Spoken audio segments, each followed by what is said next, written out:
Luke chapter 1.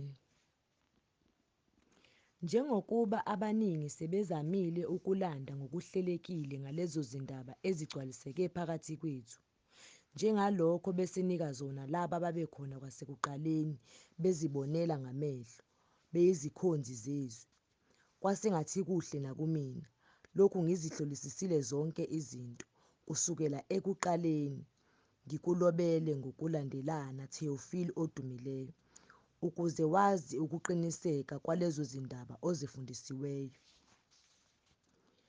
Emihleni kaHerodi inkosi yaseJudiya kwakukhona umpristi othile ogama lakhe nguZakhariya, esigabeni sika-Abiya, nomkakhe ongamadodakazi ka-Aroni, igama lakhe ngu-Elizabethi.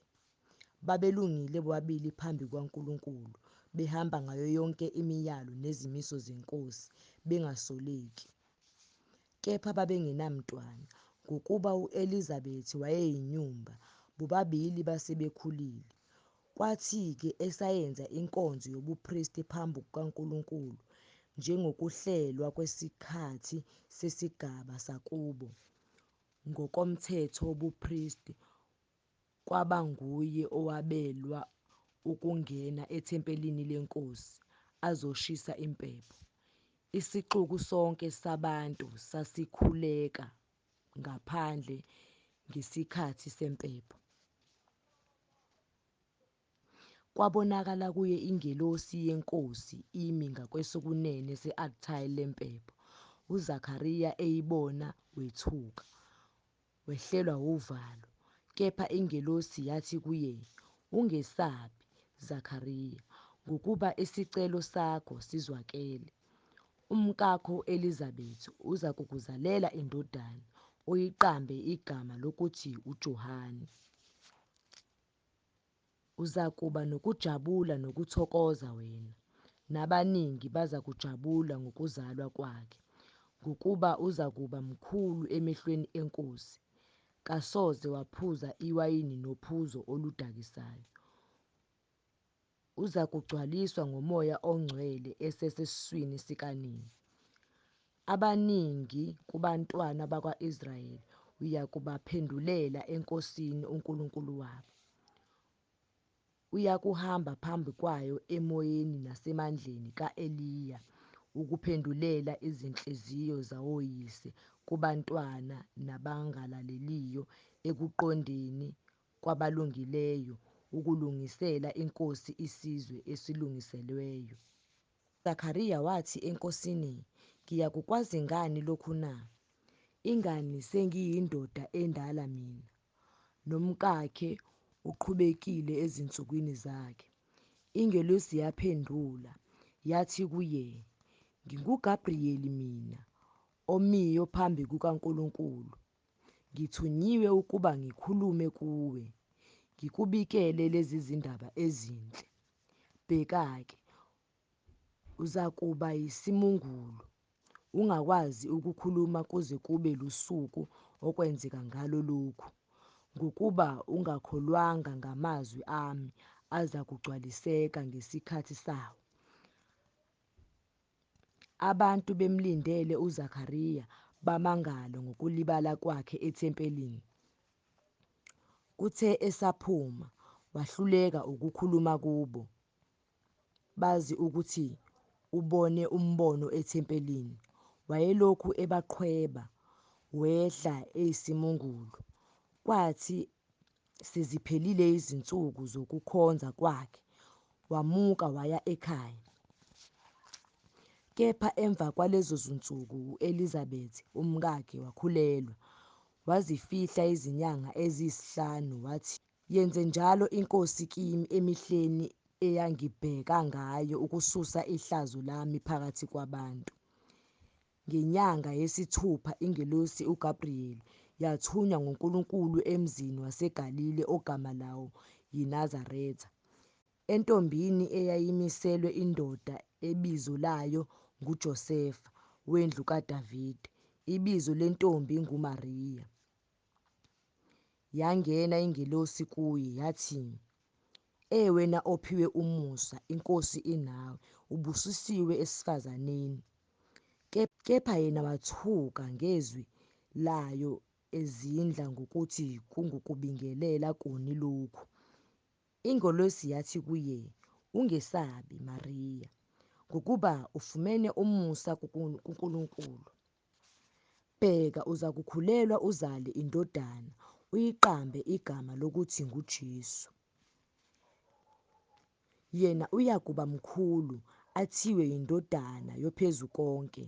INkosi uNkulunkulu iyakumnika isihlalo sobukhosi sikayise uDavide. Uyakuba yinkosi yendlu kaJakobe ukuze kube phakade, nombuso wakhe awuyikuba nakuphela." UMariya wathi engelosini, "Lokhu uyakukwenza kanjani, njengokuba ngingayazi indodana na?" Ingelosi yaphendula yathi kuye, "Umoya oNgcwele uzakuza phezu kwakho, amandla oPhezukonke akusibekele. Ngakho-ke okungcwele okuzozalwa kuzakuthiwa indodana kaNkulunkulu. Bheka, u-Elizabethi isihlobo sakho naye ukhulelwe indodana esemdala, lena neyesithupha yakhe ebethiwa inyumba, ngokuba akukho lutho olungenzeke kuNkulunkulu." UMariya wathi, "Bheka, ngiyincekukazi yeNkosi. Akube kimi njengezwi lakho." Ingelosi yamuka kuye. Ngalezo zinsuku uMariya wasuka waya ngokushesha kwalezintaba emzini wakwaJuda, wangena endlini kaZakhariya wambingelela u-Elizabethi. Kwathi ukuba u-Elizabethi ezwe ukubingelela kukaMariya, umntwana wagxuma esiswini sakhe.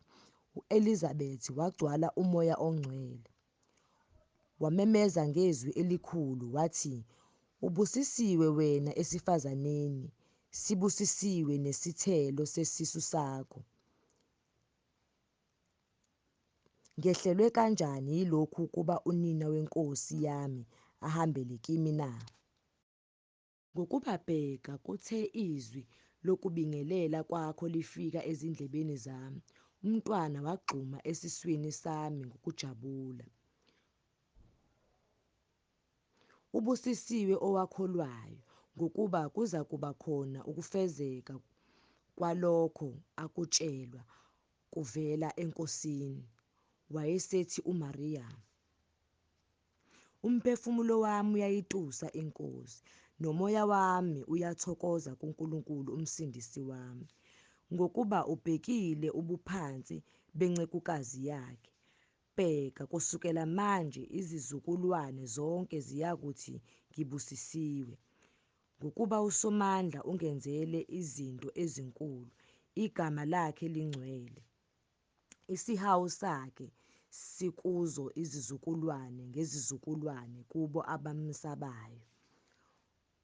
Wenzile amandla ngengalo yakhe, uchithile abazindlayo ekuzindleni kwenhliziyo yabo. Uwisile amakhosi ezihlalweni, uphakamisile abantukazana.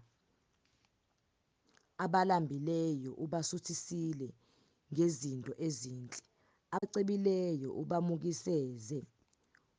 Uyisizile inceku yakhe u-Israyeli, ukuze akhumbule isihawu, njengalokho akusho kokhokho bethu, ku-Abrahama nenzalo yakhe kuze kube phakade."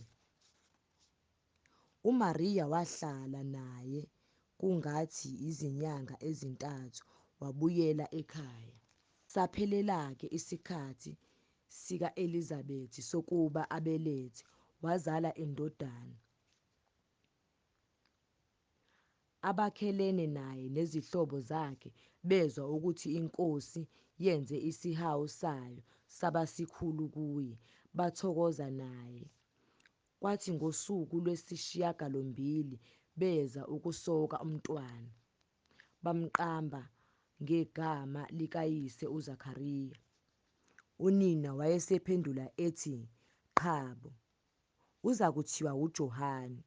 Bathi kuye, Akakho noyedwa emndenini wakini obizwa ngalelo gama. Bamqhweba uyise ukuthi ufuna ukumqamba ngaliphi. Wabiza isileti waloba ukuthi nguJohane igama lakhe. Bamangala bonke.